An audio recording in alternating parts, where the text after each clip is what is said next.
Good to see everyone, and I'm excited because college basketball starts today. So, actually, one of our opponents just tipped off a little bit ago in Notre Dame and South Carolina. So, really excited about this season and to get going tomorrow night.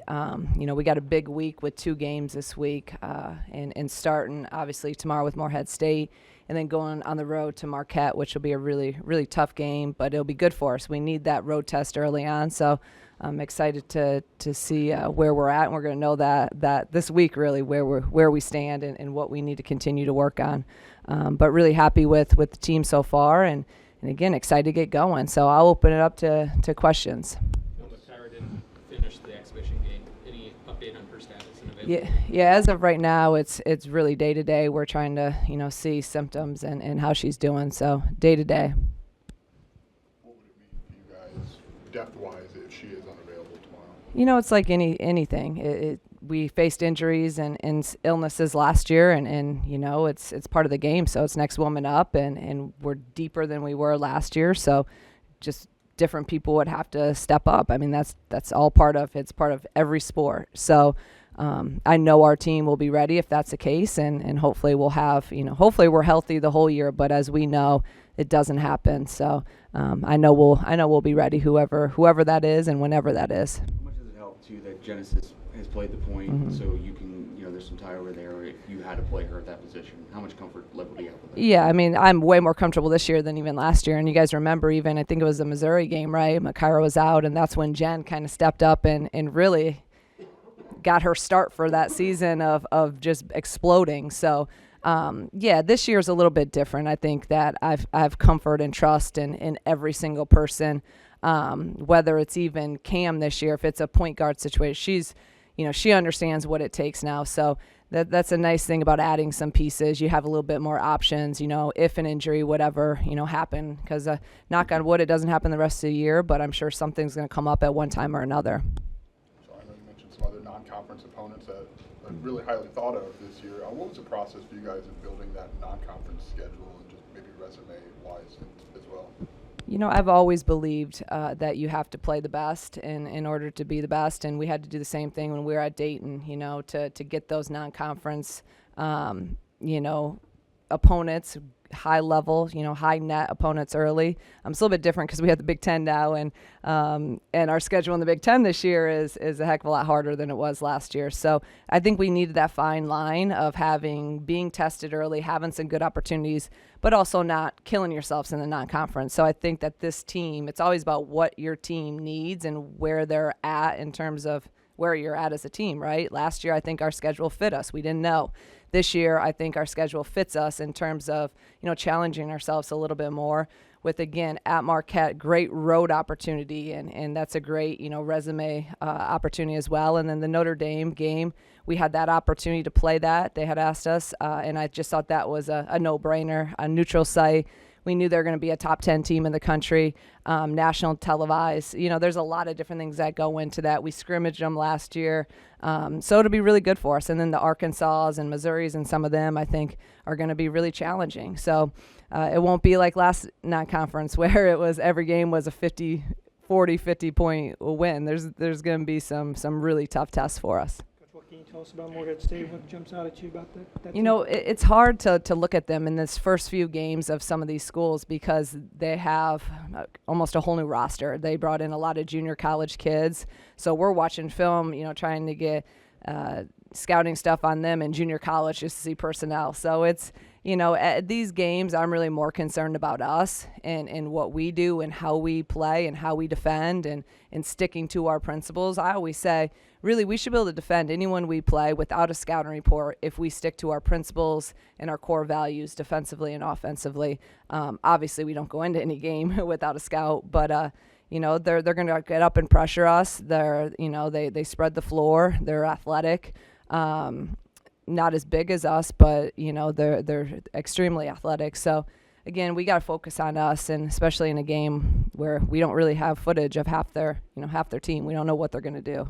What are you most looking forward to learning about your team in the first couple games of the year? I think each game presents different things, right? The first game is just how are we going to come out and really, you guys know me by now, and especially from exhibition and scrimmage, how are we going to defend? And what's our intensity level? How disciplined are we going to be possession by possession defensively? That's number one, especially tomorrow night.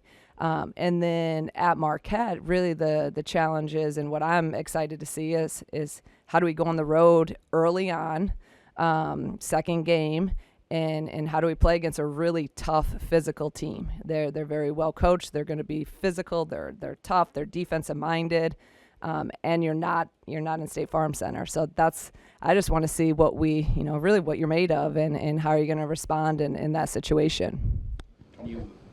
When you look at, just Camille Hobby and just the newcomers in general, getting them up to pace with the way you want to play, what does that process kind of look like, and where do you feel like you're at in terms of that?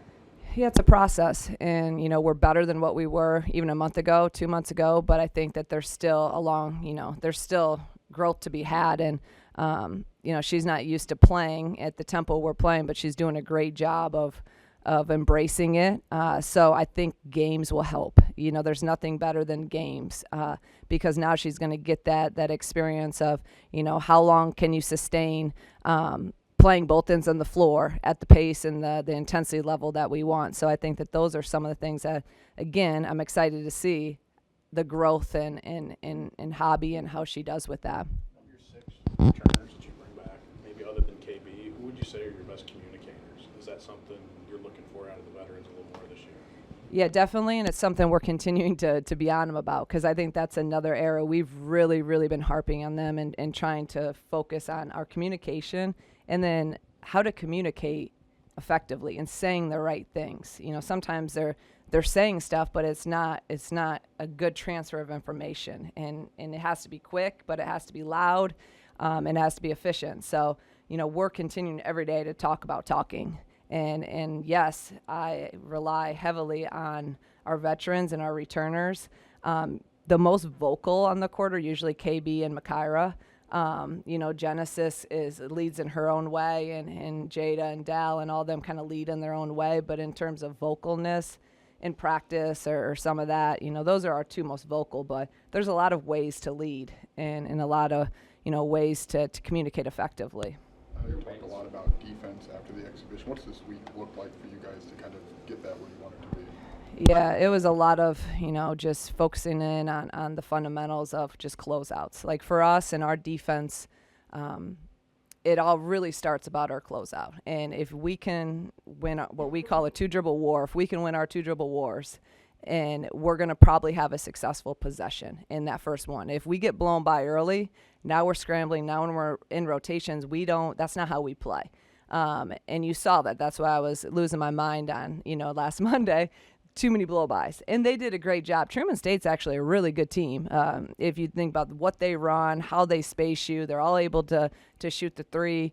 So if you don't win a 2-dribble war against a team like that, there's not built-in help because it was also space. So that's been our focus. It is really our closeouts, winning 2-dribble wars, and just having pride of doing your job on the ball. What, if anything, is clearly better amongst the returners, where you've seen the most gains in the offseason? Just a complete understanding and confidence in what we're doing. Where last year at this time, we were still learning everything. They were learning, what we wanted defensively, what we wanted, even intensity level and, the consistency. I mean, everything was new. So now they understand that, and I think just having that gives them more confidence, and it gives me more trust in them, and hopefully they have more trust in me because of that. So I think that's a lot of what I've seen the benefits has been, because all that stuff translates into the coaching, the X and O's, and everything. We can get a little bit further ahead because we have that trust and those relationships. Kind of seen from Jada Peoples just in terms of growth on the defensive end. You kind of referenced it in the exhibition game. I've said it now to people the last week or so. I think she's probably the person that I've seen the most growth from when I got here to now. Coming off last season, she was coming off that ankle surgery in the summer.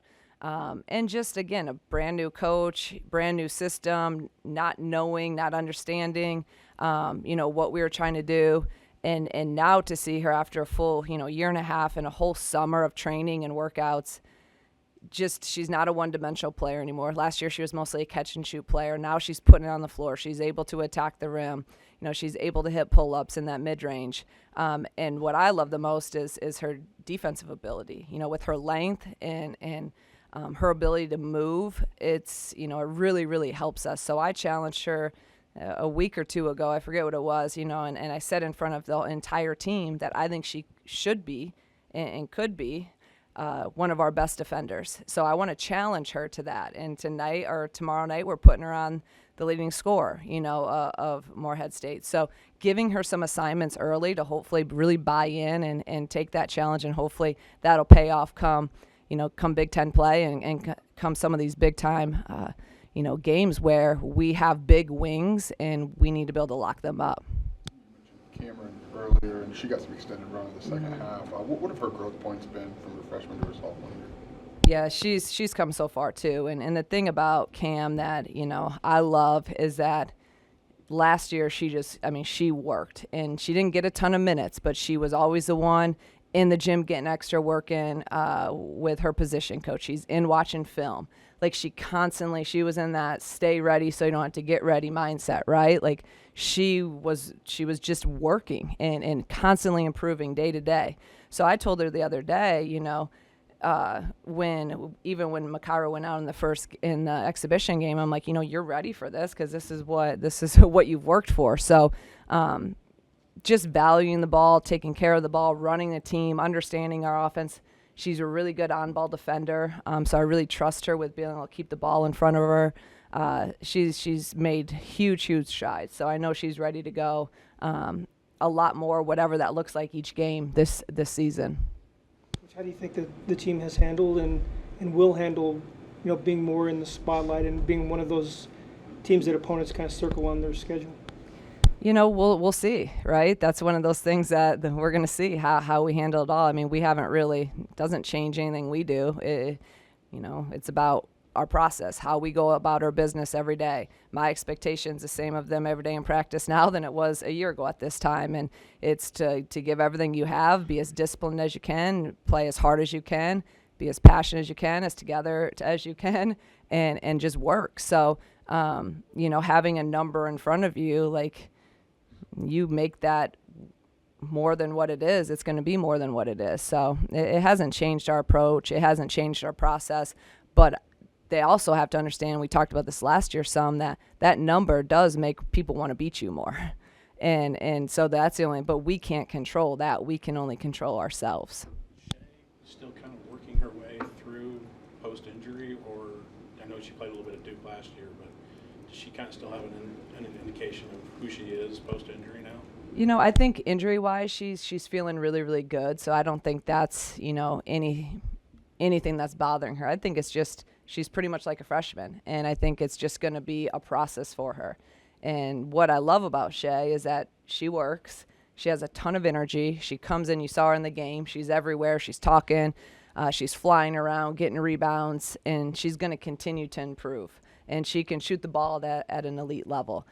So I think it's just going to be more about game experience with her and just still getting a better feel for offensively and defensively what we want here.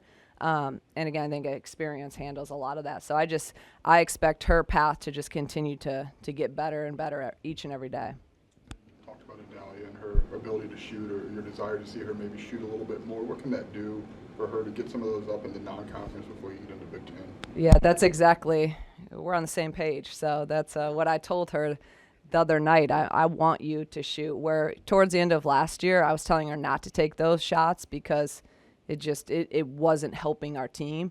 But right now, I'm telling her, I know how hard she worked all summer. I know how she's been shooting it in practice. So I'm trying to just, really pump her with confidence to have the confidence to take them in a game. So I told her the other night, if you're that wide open, I want you to take them. Because if she can make a couple now people have to respect her a little bit, and now they're going to not play off of her, which everyone is going to play off of her until, she can consistently make a three-point shot. And now if they don't play off of her, it clears the lane up because they can't play off of anyone else. And you saw that last year. A lot of teams would literally put her defender just in the paint as an extra defender, and we can't have that clog the paint up. So I'll be the first one telling her to shoot it if she's open in these non-conference games. Last one more. KB, what kind of seen from her, you know, just in terms of her shot from mid-range and outside? What have you kind of seen that development from her? You know, she's shooting at a high level right now in practice. Even just yesterday, she made a couple, and she's not hesitating.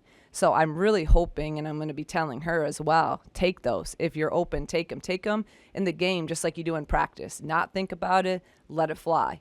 And if she can start making them, you saw Hobby take one the other night. Hobby can make them too. So if we can have our 5 players now start making threes, we're going to be really, really hard to guard, because now in all of our ball screen stuff, you're going to have to make a decision on how you're going to guard that. And it's the more people we can have shoot out there, the harder to guard we are, and that's obviously the goal.